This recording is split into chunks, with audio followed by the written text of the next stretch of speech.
बिस्मिल्लाहिर्रहमानिर्रहीम। कूक फरीदा कूक तू ज्यों राखा ज्वार, जब लग टांडा ना गिरे तब लग कूक पुकार। लो जी सजनों बेलियो मित्रों, इस वे असी घोड़ा गली मरी मौजूद हाँ। तो इत्थे तुसीं वेख सकते हो कि एक सड़क आ रही है उधरों। ये सड़क जा रही है पंजाब बॉयज़ स्काउट्स एसोसीएशन का जिहड़ा ट्रेनिंग हैडकुआटर है घोड़ा गली नशेमन मरी, उधरों ये सड़क इधर आ रही है। तो असीं आम तौर पर पिछे उधर ही दूसरे इलाके वाल जिहड़ा बरूरी साइड वाल जांदा उधर ही जा रहे सन, लेकिन असीं अज सोचा क्यों ना असीं जिहड़ी इहदी इत्थे आबादी है पिछोकड़ च उहनूं वेखीए। इसलिए असीं इत्थे आए हैं। तो यह आंदे ने सड़क ताज़ा बनी है ताकि सहूलत हो जाए। तो यह वेखो मूव कर रही है सड़क, बहुत खूबसूरत मंजर है। तो नाल ही पहाड़ी इलाका है जिहदे उत्ते बहुत ज़्यादा बूटे मौजूद ने, दरख्त मौजूद ने। तो यह तुसीं सामने वेख सकते हो कि बहुत वड्डी आबादी है इत्थे थल्ले। ये पहाड़ां दे दामन दे विच बहुत खूबसूरत मंजर पेश हो रहा है इत्थे। और इस सामने पहाड़ ने, धुएं दे बदल भी ने जिहड़े कि इत्थों की खास खसूसियत है इस पहाड़ी इलाके की। तो यह सामने लेयर्स की शक्ल के अंदर नीचों लैके ऊपर तक पहाड़ जिसले जाते हैं तो जनाब वो तुहानूं ज़मीन एक खास एंगल मुहैया करती है। बाकी वड्डे पहाड़ों से लैंडस्लाइडिंग ज़ाहिर थोड़ी बहुत चलती रहती है, लेकिन जिथे आबादी सैटल हो जाए थल्ले आबादी है, ये एक महफूज मुकाम है। इत्थे कोई ऐसा इशू कोई नहीं, यह सारी आबादी है। यह तुसीं देख सकते हो असीं ज़रा उपर खड़े हैं तो थल्ले आबादी है। तो यह पहाड़ ने तो यह इत्थे बहार है बूटियां दी, तरह तरह के रुख खलोते ने। माशाअल्लाह बड़ा खूबसूरत मंजर है।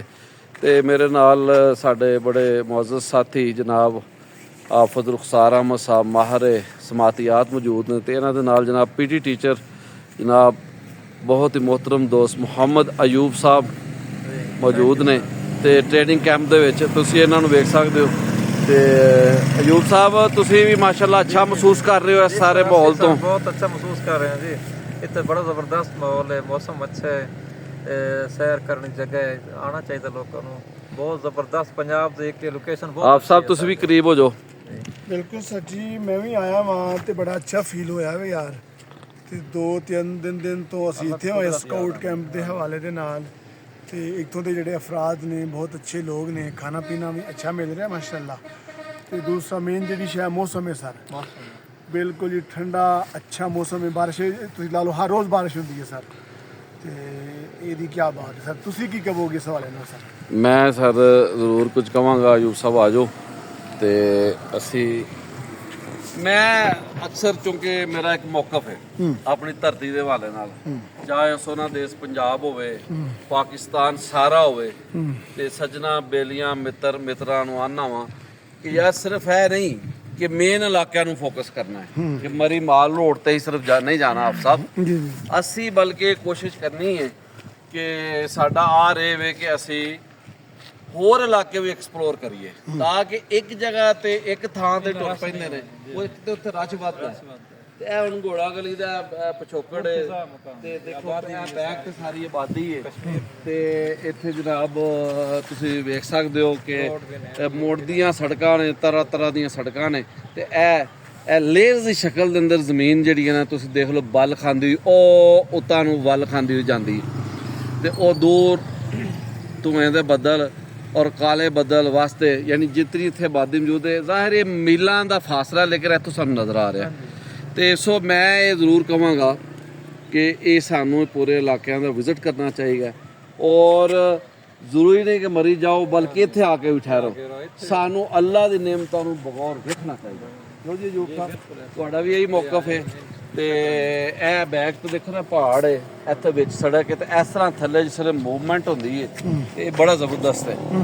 तो सो मैं हमेशा तजवीज़ देती है दोस्तां सज्जनां बेलियां मित्र प्यारिआं नूं कि कोई भी इलाका जिहड़ा ना वो मिस ना करो।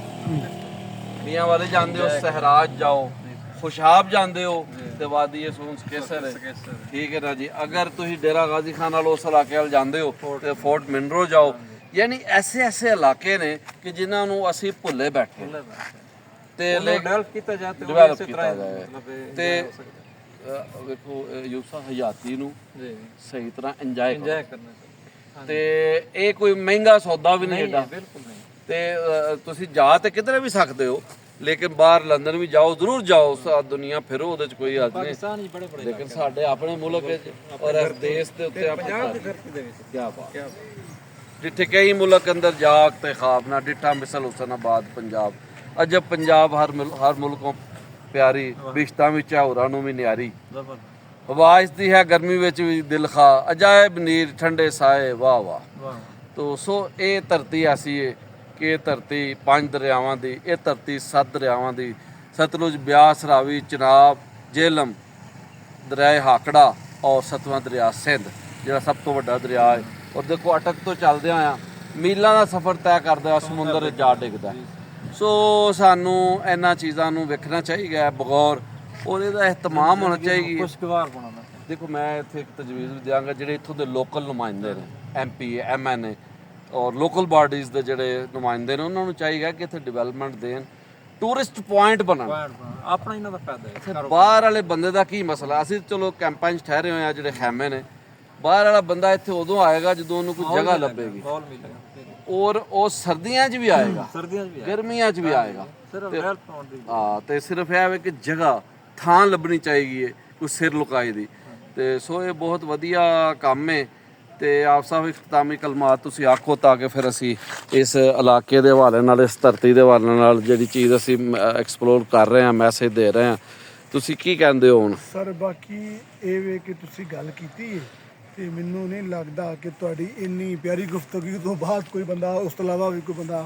ਕੋਈ ਕਹਿ ਸਕਦਾ ਗੱਲ ਕਰ ਸਕਦਾ ਤੇ ਬਾਕੀ ਮੈਨੂੰ ਇੰਜ ਲੱਗਦਾ ਵੇ ਕਿ ਆਪਣੇ ਆਪ ਨੂੰ ਸ਼ਾਦ ਕਰਨ ਵਾਸਤੇ ਜਾਂ ਦਿਲਾਂ ਨੂੰ ਸਕੂਨ ਦੇਣ ਵਾਸਤੇ ਇਹਨਾਂ ਇਲਾਕਾ ਜਾਣਾ ਇਹਨਾਂ ਇਲਾਕਿਆਂ 'ਚ ਆਉਣਾ ਚਾਹੀਦਾ ਹੈ ਬੱਚਿਆਂ ਨੂੰ ਵੀ ਲਿਆਓ ਬੀਬੀਆਂ ਨੂੰ ਵੀ ਲਿਆਓ ਵਾਲਿਦੈਨ ਨੂੰ ਵੀ ਲਿਆਓ ਤੇ ਮੈਨੂੰ ਲੱਗਦਾ ਵੇ ਕਿ ਇਹ ਸਾਡੇ ਵਾਸਤੇ ਬੜੀ ਇੱਕ ਅੱਛੀ ਚੀਜ਼ ਰਹੇਗੀ ਸਰ ਲਓ ਜੀ ਬਹੁਤ ਵਧੀਆ ਸੱਜਣੋ ਬੇਲੀਓ ਮਿੱਤਰ ਪਿਆਰਿਓ ਇਸ ਦੇ ਨਾਲ ਹੀ ਅਸੀਂ ਤੁਹਾਡੇ ਕੋਲ ਇਜਾਜ਼ਤ ਚਾਹਾਂਗੇ ਲਿਆਓ ਯਾਰ ਹਵਾਲੇ ਰੱਬ ਦੇ ਮੇਲੇ 4 ਦਿਨਾਂ ਦੇ ਉਸ ਦਿਨ ਈਦ ਮੁਬਾਰਕ ਹੋਸੀ ਜਿਸ ਦਿਨ ਫੇਰ ਮਿਲਾਂਗੇ ਰੱਬ ਰਾਖਾ ਤੇ ਅੱਲਾ ਬੇਲੀ ਅੱਲਾ